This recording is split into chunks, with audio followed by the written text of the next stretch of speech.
Bonjour à toutes et à tous. Je m'appelle Andrea Tomapilo et je vais animer aujourd'hui cet atelier qui concerne les critères d'enregistrement et les contrôles liés à la délivrance d'une certification enregistrée au répertoire spécifique.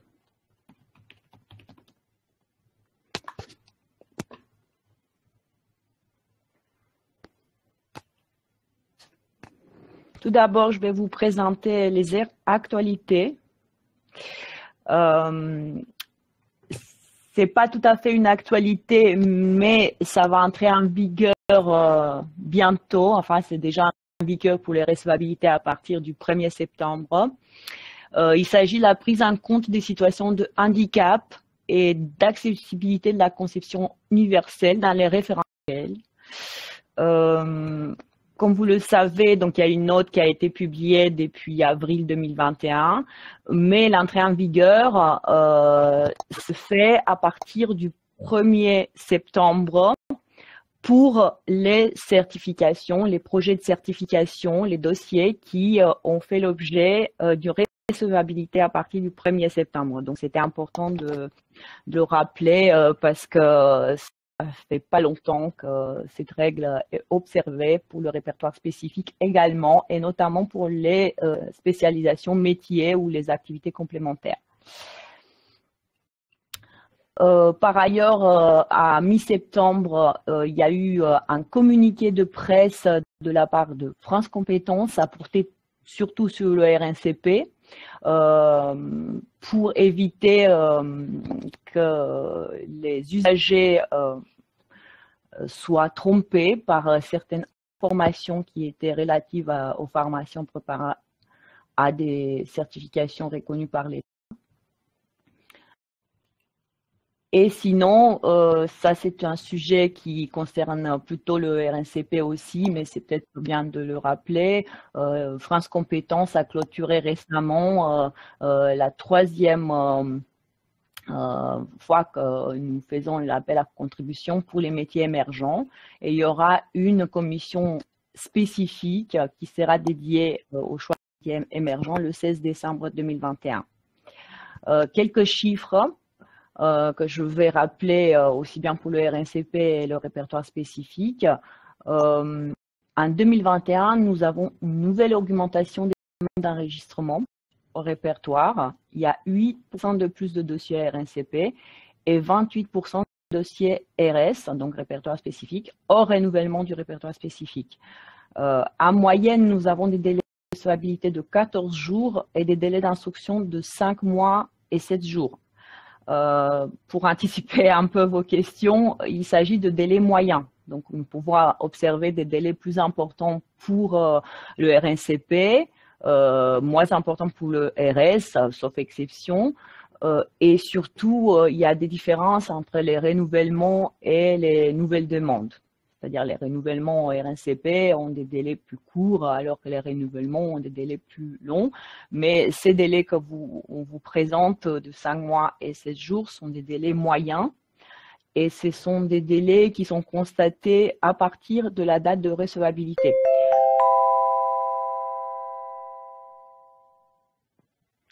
N'hésitez pas à vous rendre sur les stands de nos partenaires. Rendez-vous dans l'auditorium 1 à 12h10.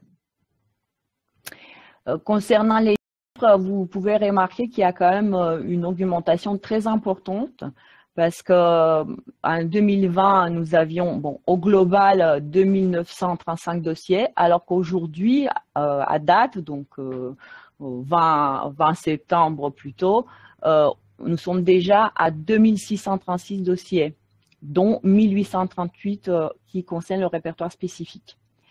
Donc, il y a une augmentation constante des demandes.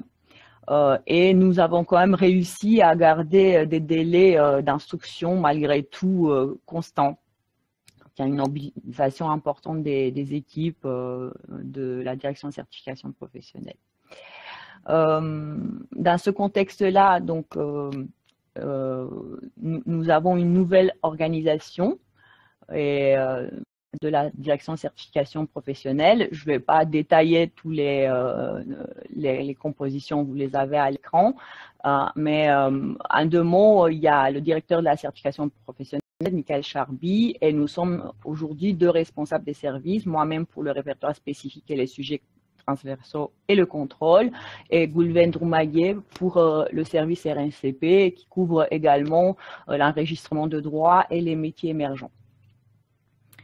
Nous avons aussi quelques travaux en cours concernant la note sur l'évaluation qui va sortir peut-être dans 2-3 semaines après la validation par les membres de la commission. Il y a toujours des travaux en cours sur une meilleure communication et partage, le plan comme pour 2022. Et on essaye, comme je le disais tout à l'heure, de conserver nos engagements par rapport au délai de traitement devant ce flux qui est de plus en plus important. Et également, échanger au mieux avec les organismes en sachant qu'il y a eu une modification de traitement des échanges après un refus, par exemple.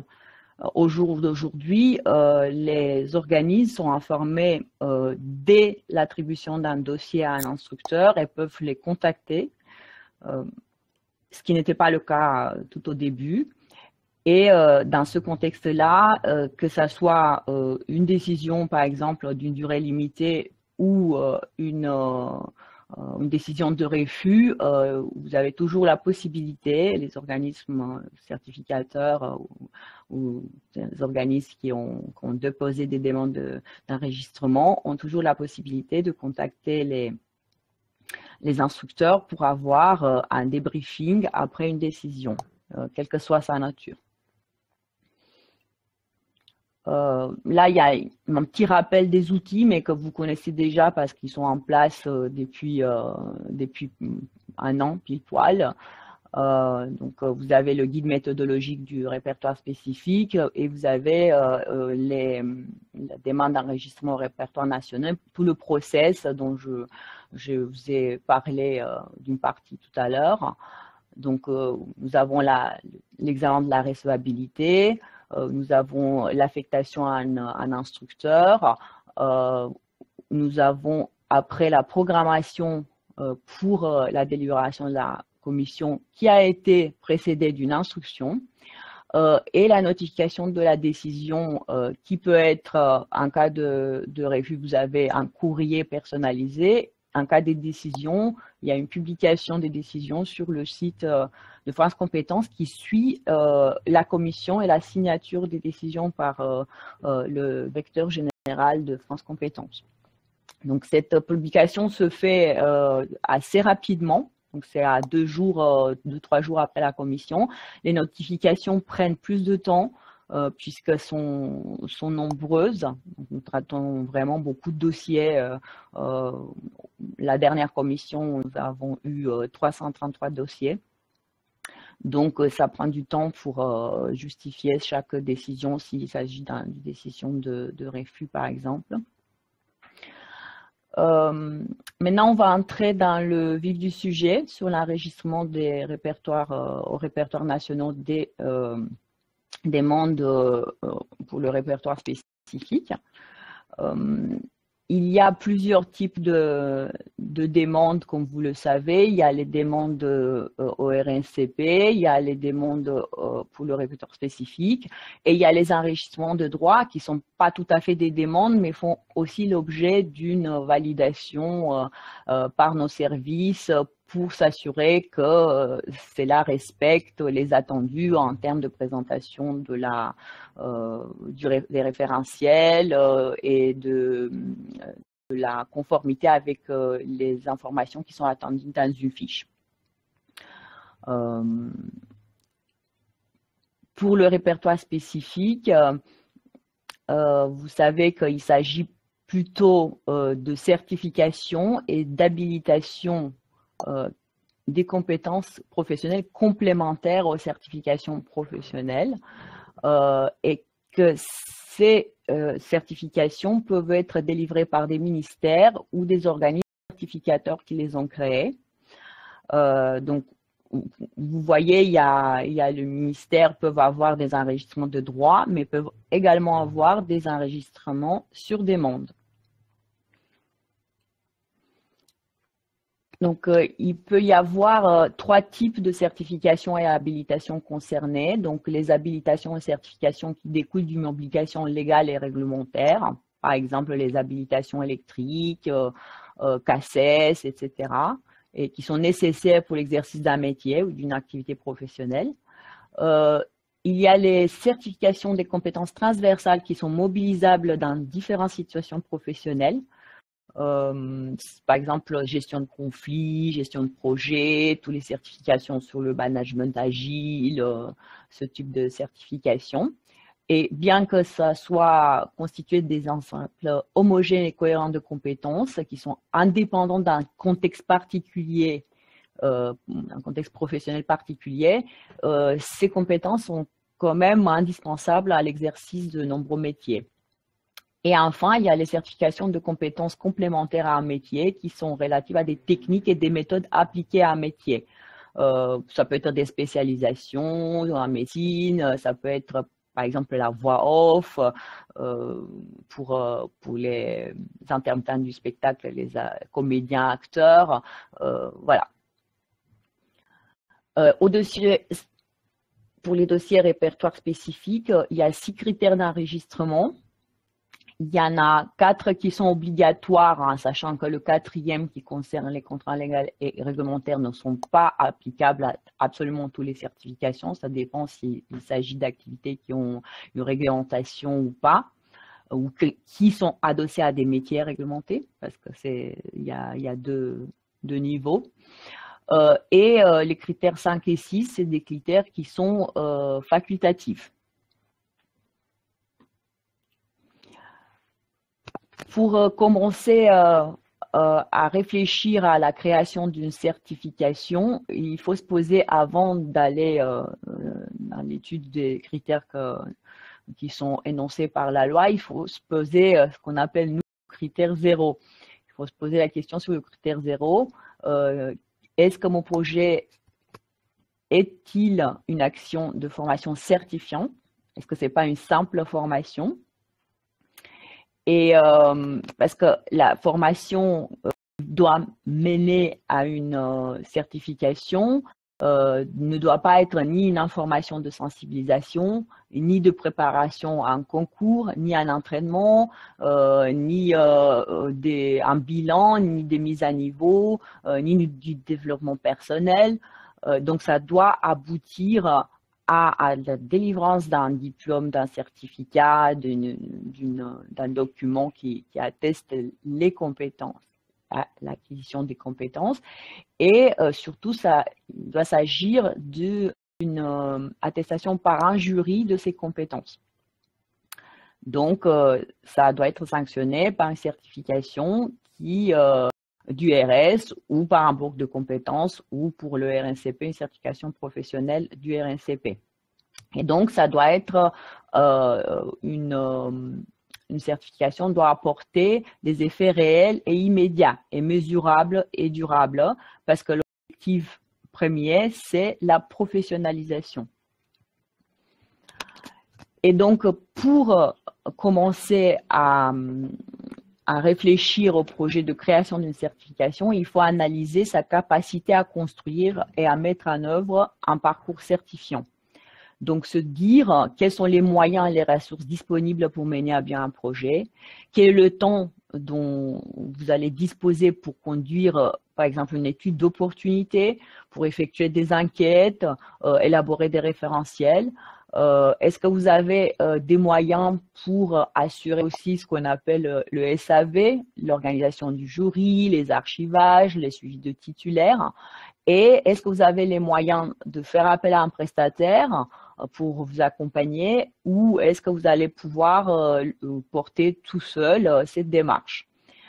Après, il faut aussi réfléchir à quels besoins répond ce projet de certification.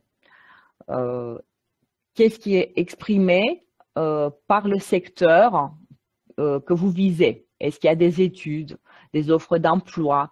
Quand on est au répertoire spécifique, on va réfléchir aussi, est-ce que le public auquel je m'adresse, est-ce qu'il y a un public? Est-ce qu'il y a des demandes sur le secteur de spécialisation, d'une certaine compétence pour le public que j'ai choisi? Est-ce que le métier pour lequel je vais proposer une certification visant des compétences complémentaires, est-ce qu'il est demandé, est-ce qu'il est en demande de ces compétences-là? Et ça, il va falloir le démontrer, on verra tout à l'heure avec la note d'opportunité. Et aussi réfléchir au flux de candidats à prévoir. Est-ce que mon projet a une plus-value par rapport à l'offre existante? Est-ce que les individus ont vraiment besoin pour développer leur employabilité? Ça, c'est des questions aussi avant de se lancer dans le projet. Après, il faut aussi se poser la question, est-ce que c'est pas plus intéressant de devenir partenaire d'une certification, d'un certificateur qui a déjà une certification enregistrée et dans quelles conditions? Donc, c'est une hypothèse intéressante parce que le partenaire va participer à la réalisation de la formation et des épreuves, mais ne va pas délivrer la certification. C'est pas pour autant qu'il n'en est pas responsable de tout ce qui s'appelle le cahier des charges, les engagements qu'il va prendre dans le cadre d'une convention avec le certificateur. Donc, dans l'hypothèse où vous envisagez de rejoindre une certification déjà enregistrée et organisée dans le cadre d'un réseau, par exemple, soit un simple partenaire, vous devez d'abord avoir identifié cette certification, voir si ça correspond à ce que vous souhaitez mettre en place, prendre contact avec le certificateur, qui peut être public ou privé, parce que vous pouvez aussi être habilité par un certificateur public, ministère par exemple, obtenir l'autorisation et formaliser l'accord. Donc, il n'y a pas de slide spécifique sur le contrôle, mais nous avons été sollicités à évoquer le contrôle par la FFP dans le cadre de cet atelier. Et bien évidemment, le contrôle de l'habilitation des partenaires, ça fait partie des points de contrôle par France Compétences parce que vous devez être sur la liste des partenaires habilités pour mettre en place une formation et par exemple pour bénéficier des fonds CPF. Si vous l'êtes pas, c'est pas autorisé normalement, même si au jour d'aujourd'hui il y a quelques cas effectivement sur mon compte formation de organismes qui utilisent des codes, ces points-là va être un élément de contrôle et surtout à partir de 2022, petit à petit, ça sera plus autorisé. Mais bon, ça c'est à la caisse des dépôts d'expliquer ces mesures qui seront mises en place. Après, si vous souhaitez vous pouvez aussi intervenir en tant que co-certificateur qui va participer aussi à la réalisation de la formation et des épreuves, mais va pouvoir aussi délivrer la certification en son nom au sein de son groupement. Donc, pareil, il y aura des conventions qui seront faites entre le certificateur et le co-certificateur. Donc, pour les adhérents FFP, nous avons mis un focus sur la possibilité de se regrouper pour atteindre la taille critique permettant de mutualiser les moyens et les ressources. Donc, c'est ça ce qui est intéressant sur ces deux solutions, c'est que cela permet de mutualiser les ressources et de mettre ensemble ces ressources pour réaliser les référentiels, pour réaliser s'il y a les évaluations, etc. Les supports. Nous allons analyser maintenant les 4 critères obligatoires du répertoire spécifique d'études. Lorsque vous déposez une demande d'enregistrement au répertoire spécifique, il y a 4 critères obligatoires qui sont étudiés. L'opportunité et la valeur d'usage.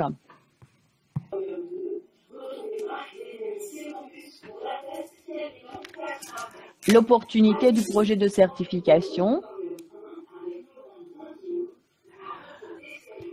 Il s'agit d'un storytelling. D'ailleurs, il y a des certifications ORS sur le storytelling de votre projet à travers une note d'opportunité.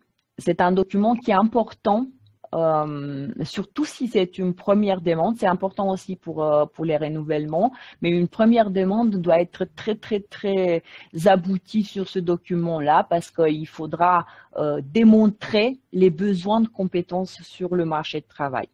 Donc, c'est un document qui doit être sourcé, illustré, étayé, argumenté. Il doit faire référence à des études, à une approche scientifique. Tout doit être démontré. Il ne faut pas juste affirmer oui, le digital a pris son envol ces derniers temps. Bah, tout le monde le connaît, même si c'est une réalité et que c'est constaté, il faudra l'argumenter.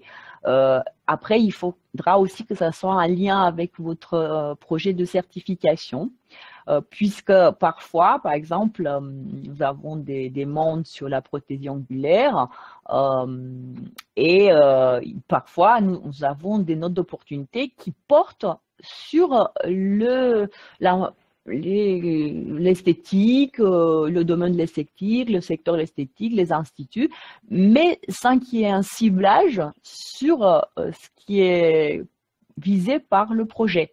Donc, il faut toujours qu'il y ait un lien avec les compétences qui sont visées par le projet. Donc, il faut identifier les besoins en compétences. Il faut voir en quoi votre projet répond à ces besoins. Et tout doit être étayé, comme je disais tout à l'heure, par rapport aussi au public cible. Est-ce qu'il y a un public cible pressenti? Est-ce qu'il y a des possibilités de développement de cette certification, etc. Après, en plus de cette note d'opportunité, nous attendons aussi des preuves de la valeur d'usage. Ce sont des preuves matérielles qui permettent un processus d'évaluation a posteriori. Et il y a un formalisme qui est attendu, logo, en-tête, date de signature. Et surtout, il faut que les courriers, qui peuvent être des courriers d'entités utilisatrices, mais peuvent aussi être des courriers d'anciens stagiaires, surtout pour les domaines où nous avons des pratiques dans le libéral ou auto-entrepreneur. Par exemple, je parlais tout à l'heure de la voix off. Bien évidemment, il y a beaucoup de artistes, beaucoup de comédiens qui vont prendre en main leur propre parcours. Et dans ce cas-là, bien évidemment que c'est acceptable d'avoir des témoignages de personnes, d'anciens stagiaires, mais c'est bien aussi, lorsque c'est possible, parce qu'il y a quand même beaucoup de certifications qui s'adressent, qui sont utilisées par les entreprises, d'avoir des témoignages d'entreprises utilisatrices et surtout ne pas avoir des témoignages stéréotypés parce que nous n'avons pas à avoir l'image de ce qui a été réellement utilisé par l'entreprise ou par l'ancien stagiaire. Donc, on souhaite pouvoir estimer quelles sont les compétences qui ont été mobilisées, qu'on puisse identifier l'intitulé, même s'il n'est pas tout à fait celui que vous avez déposé, mais qu'il soit proche de la formation qui a été suivie, et la plus-value pour l'entreprise et la plus-value pour la personne. Est-ce qu'il y a eu une évolution? Est-ce qu'ils ont mis quelque chose en place? Et donc, ces courriers ne doivent pas être identiques. Nous avons beaucoup de dossiers dans lesquels les courriers sont identiques puisque l'organisme a essayé de faciliter la tâche des personnes signataires ou des entreprises utilisatrices, des entités utilisatrices signataires. Et donc, à proposer un courrier type, c'est pas du tout souhaitable parce que nous ne savons pas quelle est vraiment la position et la vie des intéressés. Donc, après, il y a beaucoup de courriers, parfois de soutien. Vous pouvez les ajouter, mais c'est pas ça qui est attendu en premier. Bien sûr que c'est pas, on va les prendre en compte. Nous les prenons en compte quand nous instruisons les dossiers.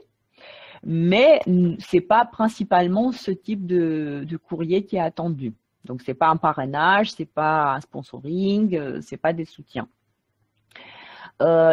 Il faudra faire un focus aussi pour les dossiers de renouvellement. Quand vous avez déjà une certification principalement des certifications qui étaient enregistrées à l'ancien inventaire, il est important de faire un bilan sur la mobilisation de la certification. Et ce bilan-là, vous savez, c'est pas comme au RNCP avoir des suivis de certifiés avec les noms, prénoms, les emplois précis, les fonctions, les entreprises, etc. Mais il faut avoir une idée de la mobilisation de cette certification, quel type de certifié au regard de leurs prérequis et des publics cibles. C'est-à-dire quel était le public cible attendu par la certification et qu'est-ce qui s'est passé réellement. Quel est le taux de réussite aussi, c'est intéressant à savoir. Les résultats des enquêtes que vous avez faites sur l'utilisation de la certification auprès des entreprises et auprès des intéressés eux-mêmes, des certifiés eux-mêmes. Et quelle est la satisfaction des entreprises, l'intérêt, la plus-value. Donc, tout ce qu'on aurait pu attendre aussi dans les courriers, on peut l'attendre aussi dans une enquête, dans un bilan qui a été effectué par l'organisme certificateur, dans le cadre d'un renouvellement. Et c'est important, d'autant plus quand vous avez des certifications qui portent sur un nombre conséquent de certifiés. Après, les modalités de contrôle des justificatives. Nous, on va s'intéresser à l'entité ou à l'acteur émetteur du courrier. Est-ce que le champ d'intervention est pertinent avec les compétences attestées? Quels sont les liens avec les organismes qui sont les signataires? Et en cas de mobilisation de références, publications, études, diagnostics, qui sont les commanditaires et si elles sont toujours d'actualité ou récentes. Parce que c'est vrai que nous avons parfois des études qui datent de 2006, de 2010, ça commence à dater. C'est pas les mêmes. Il y a plein de choses qui ont évolué et pas que dans le digital, hein, dans le RH également. Enfin, les domaines ont été quand même bien impactés sur ces dernières 10 années, donc c'est pas possible de juste étayer avec des études qui ne sont plus actuelles. Après, en termes de contenu, il faut se poser la question comment les besoins ont été identifiés, quelles sont les compétences en question, est-ce qu'elles sont requises par le marché, quel bénéfice est estimé ou observé de manière effective. Et pour une entité utilisatrice, quelle est l'effectivité de ces bénéfices et combien de salariés ont bénéficié du projet de certification? Voilà, comment ces derniers ont été mesurés, ces bénéfices ont été mesurés au niveau individuel de la personne, mais aussi au niveau global. Après, bon, on l'a dit tout à l'heure, je l'ai dit tout à l'heure, il faut respecter un certain formalisme pour qu'on identifie réellement qui a signé ces courriers, qui s'engage sur les déclarations. Il faudra un logo, des en-têtes. Les courriers doivent être aussi récents. C'est comme pour les études, nous ne devons pas avoir des courriers qui datent du temps. Je ne sais pas, nous avons eu des courriers qui dataient des anciennes, du temps de la CNCP par exemple, et des échanges avec la CNCP à l'époque. Donc c'est vrai que c'est pas sérieux. Voilà, pour le dire tout simplement. Après, bon, j'avais déjà fait le focus sur le renouvellement, donc je le rappelle encore une fois. En plus des éléments cités, il faut faire l'état de la mobilisation de la certification sur la période d'enregistrement, mais aussi de l'évolution. Si jamais il y a eu une évolution sur le référentiel, sur les conditions de délivrance, sur le public, il faudra le mentionner et il faudra aussi l'argumenter, expliquer pourquoi il y a eu cette évolution. Nous avons par exemple des organismes qui nous expliquent qu'il y a des demandes de la part des stagiaires, des entreprises, suite à des enquêtes. Donc, c'est pour ça aussi que c'est important de procéder à ce bilan de modalité de mise en œuvre de la certification. Quand il s'agit des référentiels, le déposant doit proposer des référentiels de compétences et un référentiel d'évaluation. Les principes doivent être démontrés que le projet est mis en œuvre en réponse à un besoin existant et prospective en compétences, exprimé par les acteurs professionnels. Donc, c'est un lien avec ce qui a été évoqué tout à l'heure, avec la note d'opportunité. Donc, il y a quand même une logique qui est transversale entre les critères. Le projet doit être fondé sur une démarche d'ingénierie de développement de compétences et non sur une logique formative. Et dans les référentiels, il faut qu'on retrouve l'ensemble des compétences requises dans un contexte professionnel identifié et qui présentent des situations d'évaluation destinées à mesurer et à apprécier à l'aide des critères adaptés l'atteinte des compétences. Parfois, on retrouve dans les référentiels du RS des compétences, des évaluations, des critères d'évaluation, mais aussi des activités. Ce n'est pas demandé par la loi, mais ce n'est pas interdit. Normalement, ce n'est pas un critère qui est demandé, mais si vous sentez le besoin de l'indiquer, vous le pouvez.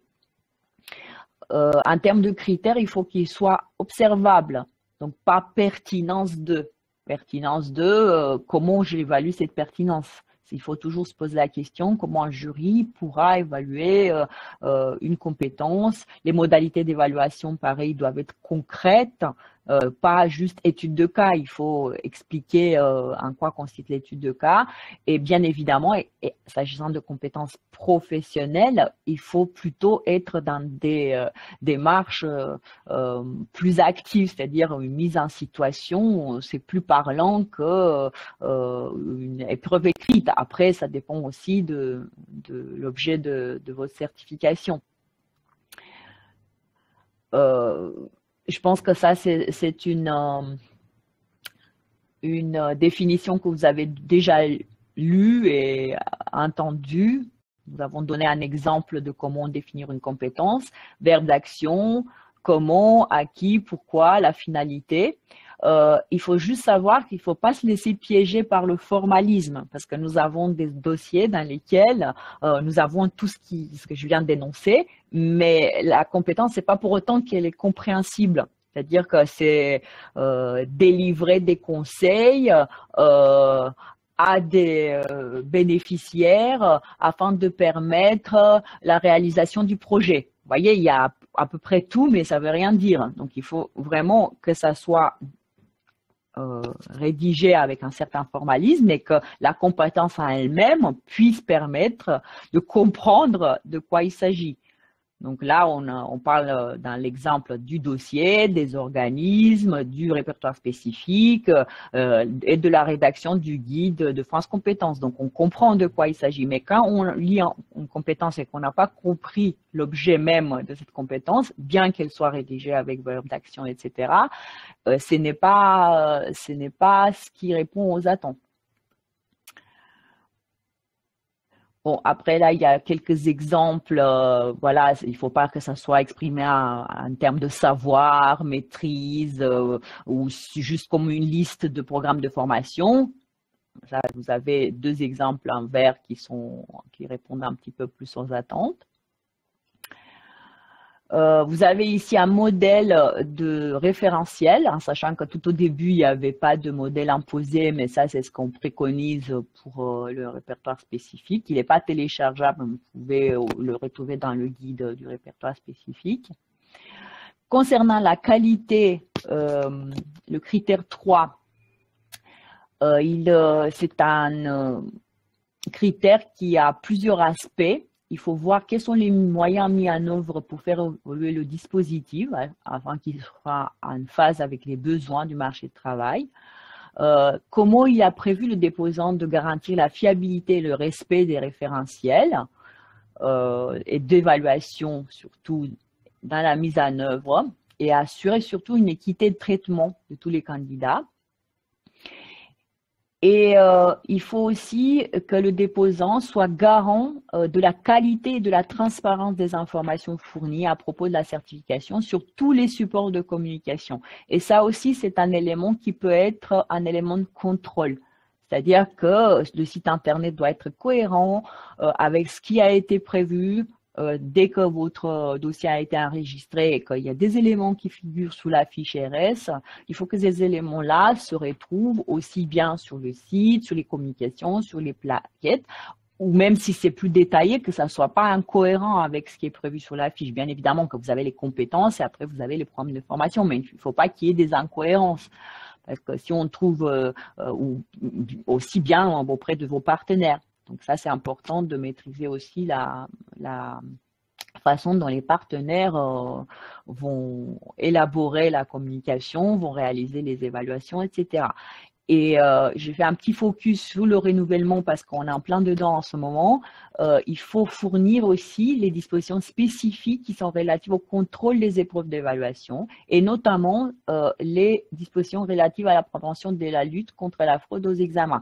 Ça, c'est un point important, surtout pour les évaluations qui se font en ligne, pour des évaluations qui se font à distance, puisque nous les avons eues récemment, on a eu l'occasion d'en voir beaucoup dans le contexte du Covid notamment, mais aussi pour des certifications pour lesquelles il y a des tests en ligne.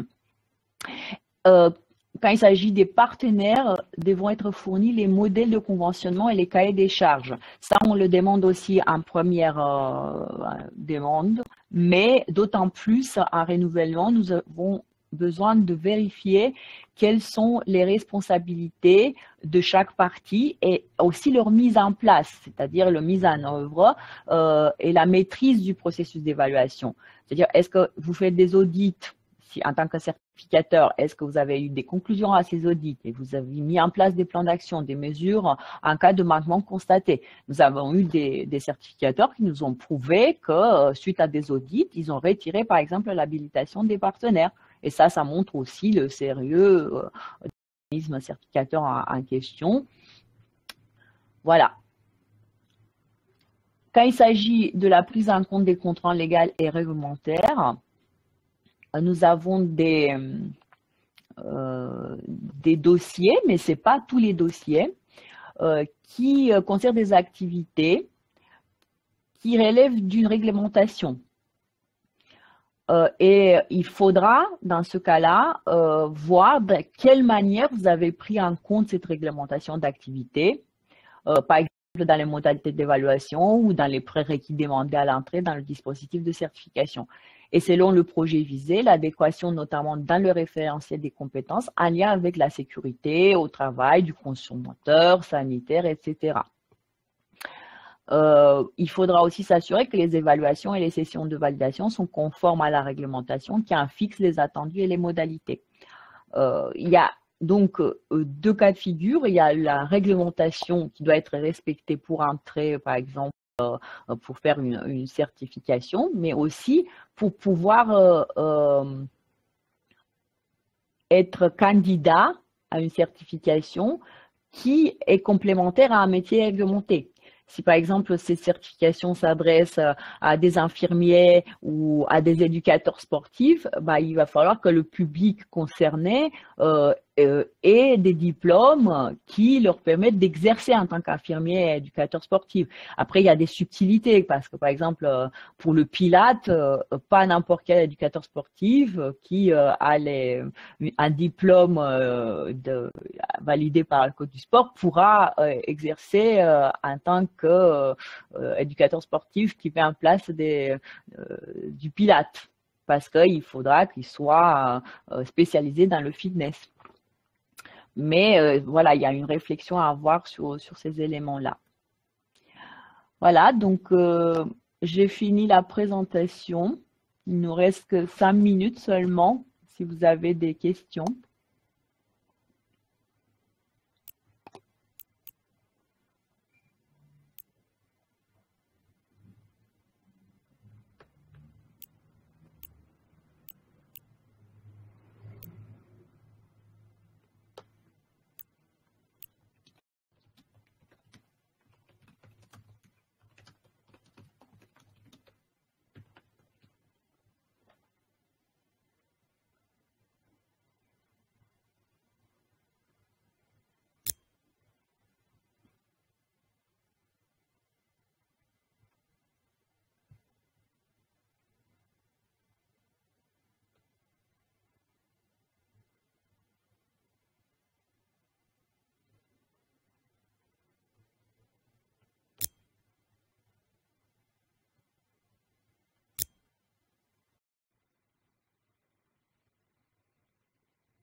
Oui? Oui, bonjour. Juste une question. Une question sur le formalisme dans le dépôt. En fait, est-ce qu'on met tout d'un bloc ou vous pensez qu'il vaut mieux scinder pour répondre aux différentes questions et notamment sur l'acte de la première partie sur tout ce qui est témoignage, etc. Est-ce qu'il vaut mieux scinder ou mettre tout d'un bloc? Ah, vous voulez dire si on a la note d'opportunité d'un côté et la valeur d'usage d'un autre côté? Tout à fait. C'est ça. En fait, le mieux pour nous, c'est de mettre note d'opportunité d'un côté et le courrier de valeur d'usage dans un autre document, de préférence le même, mais vous n'êtes pas obligé. Mais nous avons cette préférence parce que ça permet un traitement plus facile, y compris en recevabilité, par exemple. Merci beaucoup. Oui, parce qu'effectivement, on a l'impression que quand on met tout d'un bloc, il y a un risque que, en lecture rapide, on ne voit pas tous les éléments. Tout à fait, exactement. Je vous en prie.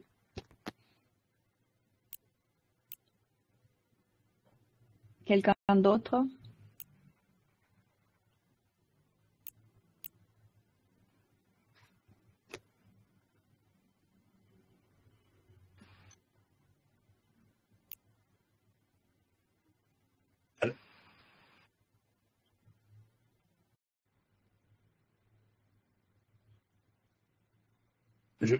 S'il n'y a pas d'autres questions, j'aurais une autre question, s'il vous plaît. Oui, et je pense qu'il y a quelqu'un d'autre, mais allez-y. En fait, à partir du moment où on a une notification donc, de France Compétences, comme quoi il manque des éléments, on a combien de temps pour répondre à ce complément d'information? Vous voulez dire en recevabilité plutôt ou en instruction, ou les deux? En recevabilité. En recevabilité, ça dépend de la nature. Oui, alors ça dépend de la nature des demandes, parce que si c'est des demandes qui sont un peu importantes, vous pouvez avoir 2 semaines, ou si c'est des demandes faciles, vous pouvez avoir quelques jours, mais vous pouvez toujours demander un délai, hein, c'est pas interdit. Si vous avez une difficulté, vous pouvez demander un délai, mais il ne faut pas non plus que ça prenne 3 mois, hein, parce qu'au bout d'un moment, c'est vrai que la recevabilité, ça va être compliqué de traiter dans ces conditions-là. Merci. Je vous en prie. J'avais vu une autre demande de micro. Catherine. Oui. Est-ce que vous avez des barèmes ou est-ce que c'est vraiment en fonction du public et qu'il peut y avoir des certifications avec finalement peu de certifiés? Ça dépend de la certification et surtout dans les nouvelles demandes, nous avons eu des certifications qui avaient peu de public, mais s'il y a une demande, pourquoi pas? Je vais venir encore à mon exemple de voix off. Il n'y en avait pas beaucoup de certifications qui portaient sur la voix off. Il n'y avait pas beaucoup de certifiés non plus, mais bon, comme c'était une nouvelle demande, on sait que c'est pas facile, même s'il y a quand même des financements par l'OPCO. Mais nous n'avons pas de barème aussi de la nature de la certification, mais nous n'avons pas de barème en place. Ça, c'est s'il y a des bruits qui courent sur le sujet, c'est pas vrai. Mais ça dépend de la nature de la certification proposée, vraiment. C'est-à-dire que est-ce que ça a été démontré que le marché a vraiment besoin? Si ça sera un renouvellement et qu'on a une forte demande du marché et qu'il y a très peu de certifiés, ça va nous interroger. Mais si c'est une nouvelle demande et que c'est un peu un secteur de niche, on va dire, comme c'était pour la voix off, où on a pris contact avec l'AFDAS, on a demandé mais est-ce qu'il y a des demandes sur ce secteur-là, sur ce périmètre-là. Bon, après, sous condition, sous réserve que le dossier soit bien ficelé, que tous les éléments soient respectés, le référentiel, etc. Donc, on part, mais sur l'opportunité, on peut avoir aussi des échanges et qu'on consulte nous-mêmes les branches parfois, ou les OPCO sur les demandes et sur l'opportunité de certification. Mais on n'a pas de barème. J'ai une deuxième question, si je peux me permettre. Bien évidemment. Ça concerne la valeur d'usage. Oui.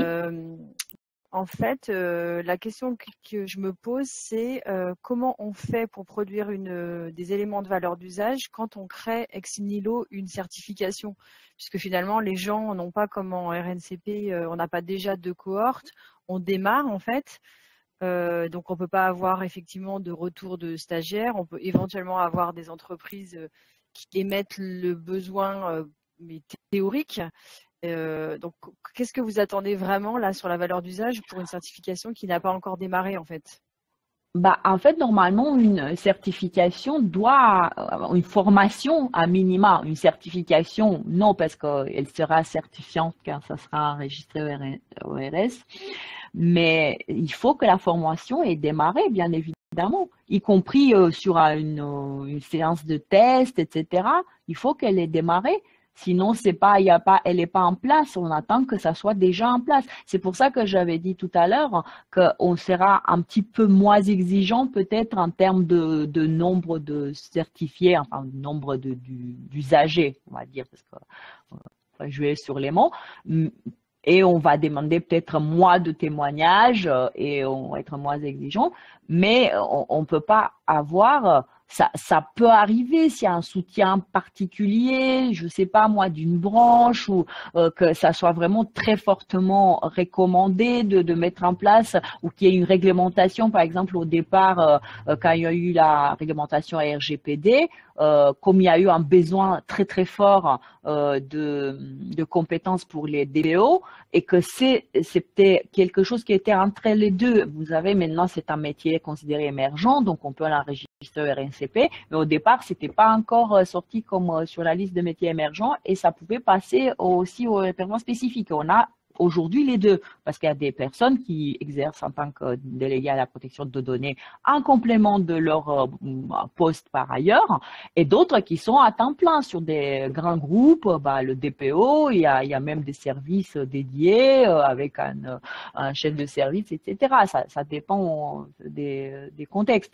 Et donc, il y a eu un besoin vraiment important de compétences. Donc, on pouvait justifier par la sortie de du règlement européen, du RGPD, le besoin. Mais ça dépend. Ça dépend. Normalement, pour une certification plus classique, vous allez devoir démontrer qu'il y a un usage déjà d'une formation. D'accord. Donc, si on a simplement des demandes de quelques entreprises sur un besoin, c'est pas suffisant. Il faut qu'on la mette en œuvre avant de faire tester. Oui, voilà, il faut la mettre en place, tout à fait.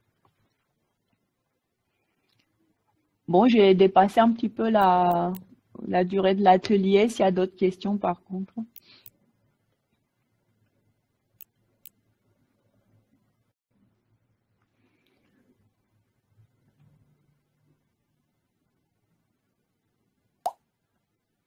Alain, bonjour. Oui, bonjour, merci pour cette présentation. J'avais juste une question. On a très vite parlé en introduction de la prise en compte des situations de handicap, qui est, comme vous l'avez indiqué, une nouvelle enfin un nouveau critère. Vous tenez compte, la note est très claire. Je voulais savoir si vous aviez des exemples que vous avez pu déjà instruire et qui permettraient de bien comprendre l'attendu sur ce qui doit être décrit, notamment à travers les compétences.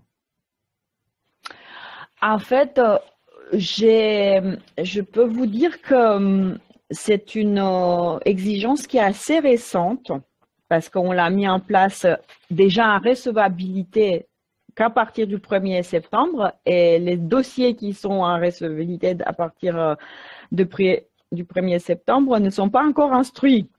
Donc, c'est un peu difficile de vous répondre, mais à titre personnel, dans les cadres des instructions que j'avais faites, je l'ai demandé plutôt pour tester, c'est-à-dire qu'il y avait surtout dans le digital, j'avais demandé que ça soit pris en compte et dans le RH.